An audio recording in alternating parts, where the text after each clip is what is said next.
oficialmente un sistema atmosférico capaz de desviar un huracán?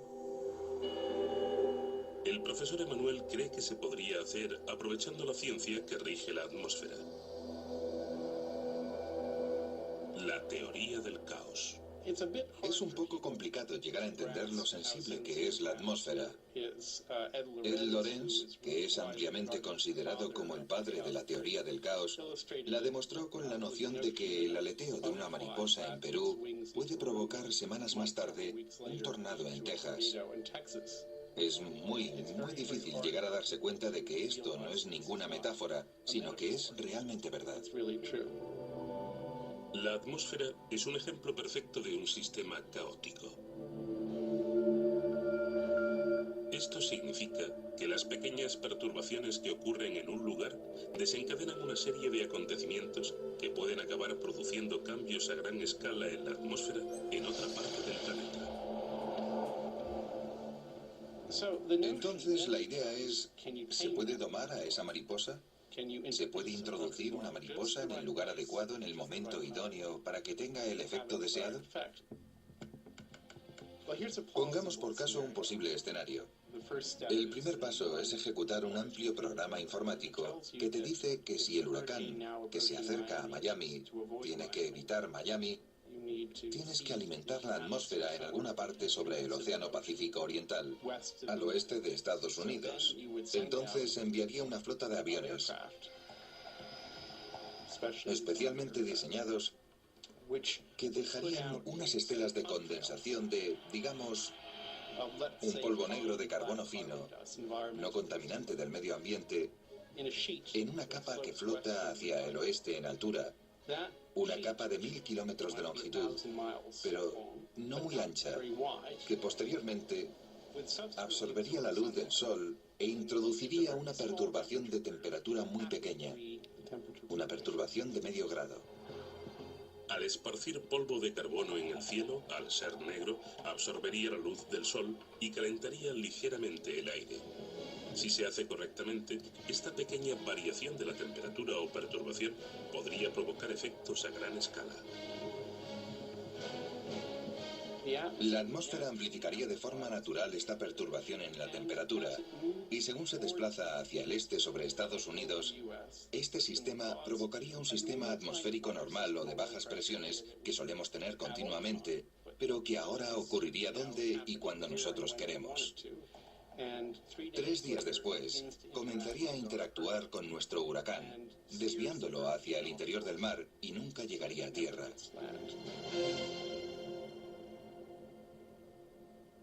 Es realmente un escenario verosímil.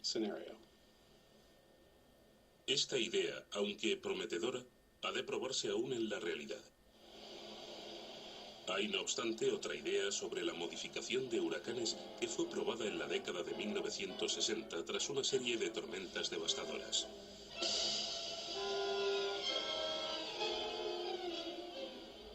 Los científicos que trabajaban en un programa de investigación único llamado Proyecto Storm Fury estaban convencidos de poder reducir la devastación producida por los huracanes mediante un proceso llamado siembra de nubes, esparciendo una sustancia química, yoduro de plata, en las nubes de la tormenta del interior del huracán. La idea consistía en que el yoduro de plata transformase las gotitas de agua del interior de las nubes del huracán en cristales de hielo. El calor liberado en este proceso provocaría el crecimiento de las nubes sembradas y su desarrollo en una nueva pared del ojo externa. La idea era que esa pared externa se contraería y esencialmente estrujaría o estrangularía la pared interna, debilitando de esa manera el huracán. En agosto de 1979 se originó el huracán Debby en la costa occidental de África. Era la tormenta perfecta para probar estas ideas.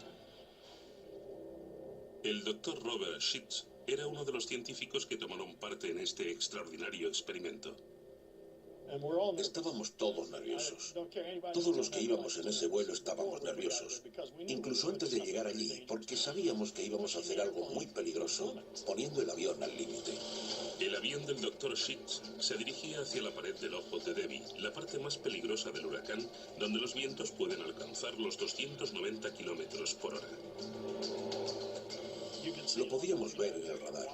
Estábamos viendo los instrumentos, fijándonos en el radar.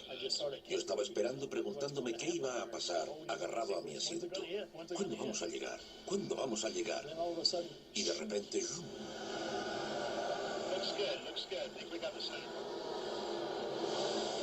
Una vez dentro del ojo, el trabajo de Bob Sheets era medir las velocidades del viento antes, durante y después de la siembra.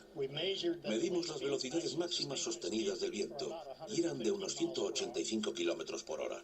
Luego empezamos a sembrar y a supervisar continuamente la tormenta durante este periodo y durante las horas siguientes, una vez terminado de sembrar. Robert y su equipo se quedaron asombrados de lo que sucedió a continuación.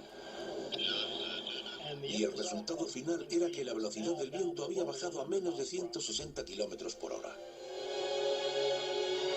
Al parecer la siembra había funcionado. Para asegurarse de esto, los científicos repitieron el experimento para ver si podían reproducir estos resultados. Dejamos que la tormenta siguiera su curso durante las 24 horas siguientes, en las que volvió a cobrar fuerza, y la pared del ojo estaba menos definida, incluso que el primer día. La velocidad sostenida del viento había vuelto a los 185 kilómetros por hora. Sembraron las nubes una vez más y de nuevo fueron testigos de una caída en las velocidades del viento dentro del huracán. Y al final del experimento resulta que había bajado hasta unos 160 kilómetros por hora. Esta reducción no parece gran cosa, pero si se parte de un huracán de categoría 3 y se puede convertir en uno de categoría 2, hay una diferencia tremenda en los daños que provoca. Aunque la velocidad del viento... Tenemos una variedad completa de armas. Una que puede eliminar la electricidad, otra que puede matarnos. Hemos probado lo que se podrían llamar armas de microondas. Para controlar masas humanas se puede lanzar un rayo, por decirlo así, que actúe sobre una gran superficie y conseguir que sus habitantes experimenten la desagradable sensación de que están siendo cocidos. Algo que en realidad podría ocurrir. Si no han oído hablar de estas armas, no se sorprendan. Su desarrollo ha sido mantenido en secreto. Parece más ciencia ficción que realidad. Estamos aprendiendo que la ciencia puede ser peligrosa. Es algo así como darle una granada a un niño y esperar que no tire de la anilla. Bienvenidos al mundo de la guerra electromagnética. Los informes oficiales dijeron que la explosión fue causada por la caída de un rayo. Pero los residentes locales eran escépticos y se preguntaban si realmente había sido causada por un fallido experimento militar. Ocurrió en 1978, en plena Guerra Fría, cuando reinaban la incertidumbre y el miedo. La Unión Soviética y Estados Unidos estaban desarrollando arsenales nucleares, razón suficiente para albergar temores. Pero lo que no era conocido es que ambos enemigos estaban preparando y probando en secreto unas armas nuevas.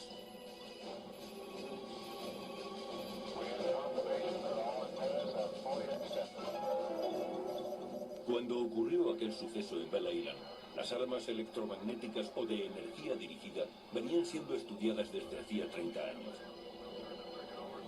La investigación continúa en la actualidad y se vaticina una nueva forma de hacer la guerra. Se trata de la revolución militar, como la llaman los propios militares. Es una evolución de las municiones convencionales al armamento energético, ya sean láseres de alta potencia, rayos iónicos o microondas, para crear sensación de calor corporal. Esta es la nueva tendencia.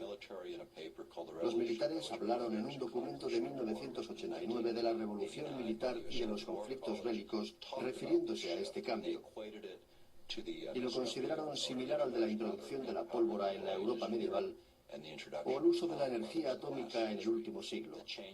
El cambio referido sería tan notable como los anteriores.